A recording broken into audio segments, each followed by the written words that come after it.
before I get on the plane tomorrow. Hi, friends. Hey, good Welcome. people. Um, Welcome, and please hang while we sort the technology Yes, as and per here I am. usual. I was like, what is on your page, John? Megan tagged you in something, and that was the first thing that I saw when I went to Uh, share the video. my dear sister Megan hit me up. Hold on, I need someplace I can put my phone. Okay, I people, love bear that with me. It's face. Monday morning. Monday morning. John and I both have a case of the Mondays. Yes. Mine for different reasons than his. Oh yeah, we won't talk about her. We're not talking about. But all I'm gonna We'll say, talk Janet Jackson about. said, "Escapades." Oh my gosh. That was Janet Jackson, right?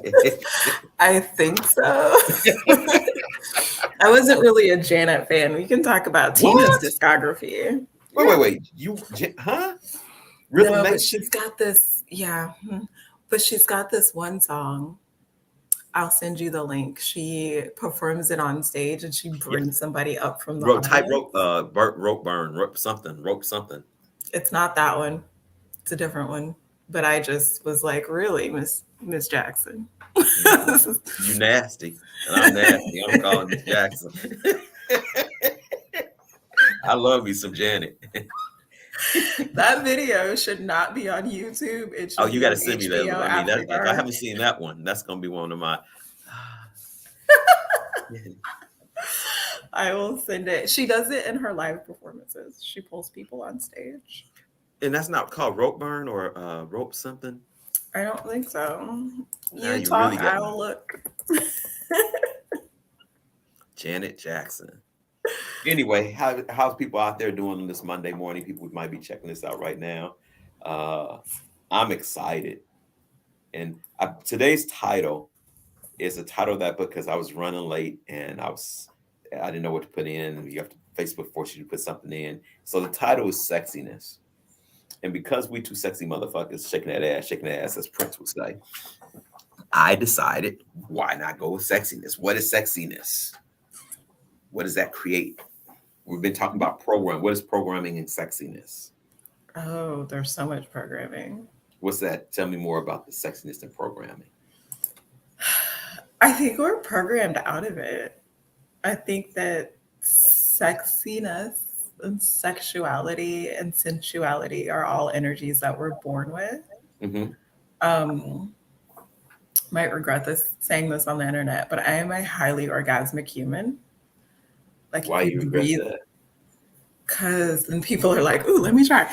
If you breathe on me the right way, it's a wrap.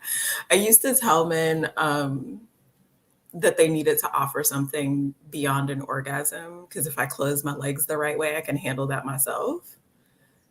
Wow. And they used to, I used to get like, you know, kind of faces, but like, no, really, it's I'm that Say more. sensitive. Let's talk to this because I think that's when I put that in there. I, the name of the cooking show I do on Tuesday nights is Orgasmic Conscious Orgasm Cooking, consciousness. and I realize that when you say the word sexiness, people just go to what do you call it when you put two bodies together? Copulation. Population. And sexiness is not just that. It's that much of copulation is that much of sexiness. Mm, mm-hmm. When you write a good book, sexiness. When you cook a good meal, sexiness. When you plant a garden, sexiness. When you paint your house, sexiness. When you wear certain clothes, sexiness.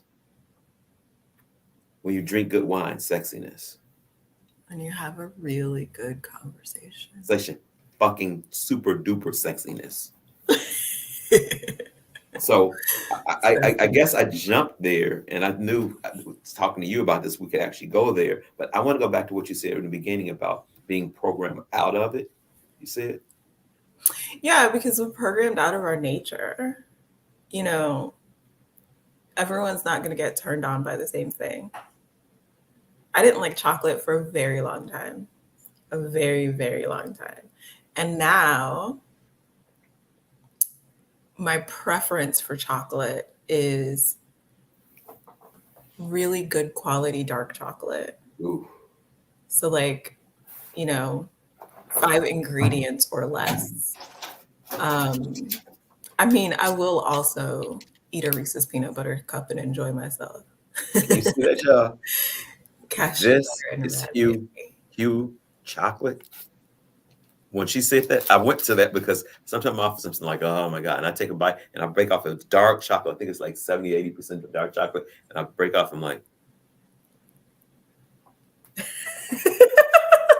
that's sexiness.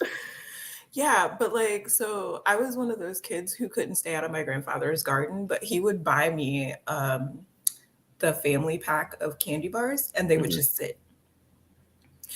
And, you know, we have all of these things that we think that children should be, that we think that Black people should be, that we think that Latino people should be. And I've always not been the thing you think I should be. Yeah. um, but I feel like a lot of people are programmed out of what is naturally them Yes. in favor of fitting in Fuck yeah. favor of approval, Yeah. in favor of, you know, someone else's something else, whether that Yeah. is your family or society or that boy you like or that girl you like or whatever.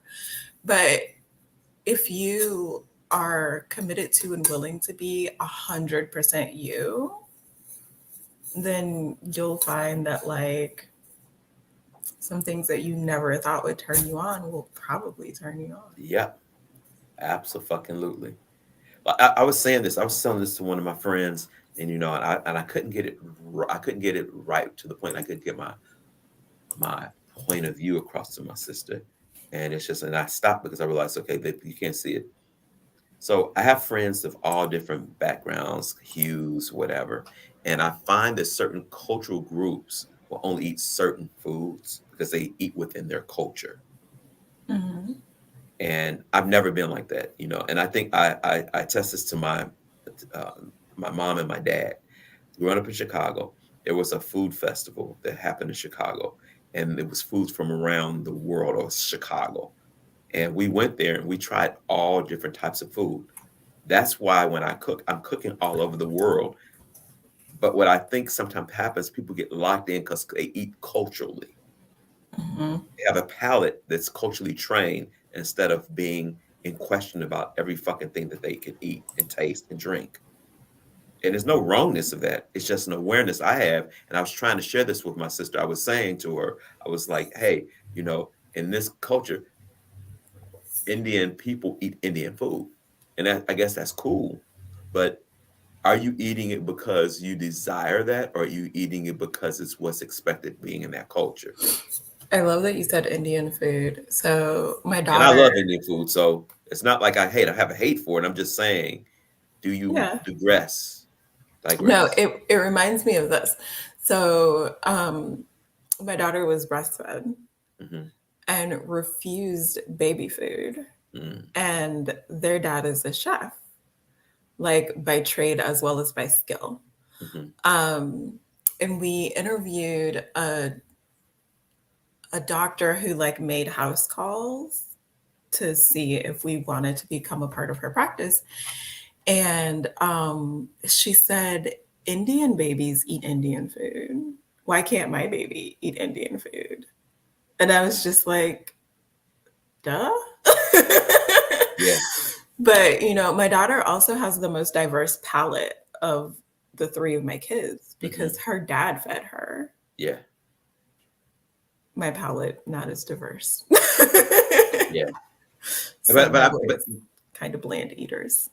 but and for me, it's just because for me, that's my art. Cooking is my art, and so eating is part of that. Yeah. Um, but going back to the sexiness of it is that I like it because it's one of the things in my world that's so fucking diverse. And the spices in different foods is so sexy, especially and sometimes you have the same ingredient in two different foods, and it actually, boom, you can let me just use, I'm going to food. Sexiness. Cilantro probably is one of the most sexiest things. It's dropped off in Indian food. It's dropped off in Asian and Latino, Mexican food. But when it gets combined with other things, it's just like what you said before. If you're having a sexy evening and somebody has some good wine, a beautiful dessert, orgasmic meal, and the conversation is on par, and you can go beyond just sex talk or that, that is a combination of really orgasmic living. And I believe that most people are not willing to be in that space because it takes a lot of work to be outside of the norm, like you said. I think people want to fit in the norm. Well, if you do this, it's like sometimes I watch this and I watch stuff. I was on TikTok, not TikTok, on Snapchat, because I have some friends on Snapchat and I'm learning how to use that for my business shit. And what I found is that I listened to some conversations about these memes people make about what this person has to do for me in my relationship. And I was like, that seems like an obligation of having to do something for somebody. And that's not very sexy to me. I mean, people should do things because they desire to do it, but the first moment they have to, or you got to do this if you want my panties and stuff, then bitch, keep your panties. And I mean that in all aspects. I'm not talking about just sex. I'm talking about that's like in my working career. That's like having conversation with close people. If there's obligation in it, it's gone. It's not like I don't want to be responsible, but anytime I hear back here, I have to, I ought to, I must, I'm gonna turn to Forrest Gump. I'm gonna do, run, Forrest, run. You know what? I'm glad that you brought that up. And that's something that we don't have enough time to talk about today because we're both going to turn into pumpkins here shortly.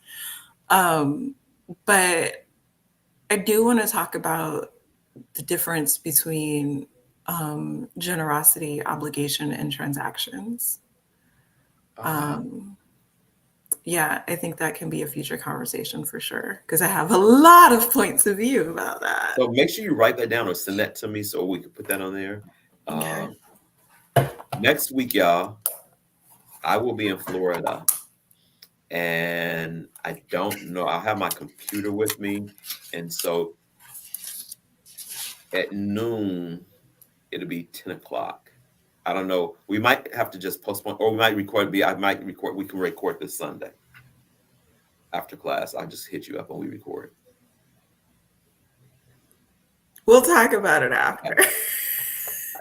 I'm just saying this online. You guys are hearing me think out. This is how my head works. So, because I might run away from home again. So we'll talk about it after. Well, then we could actually do it in between or before, the before and after effect. That would be like, wow. This group would be like, whoa, look at girl. Escapade.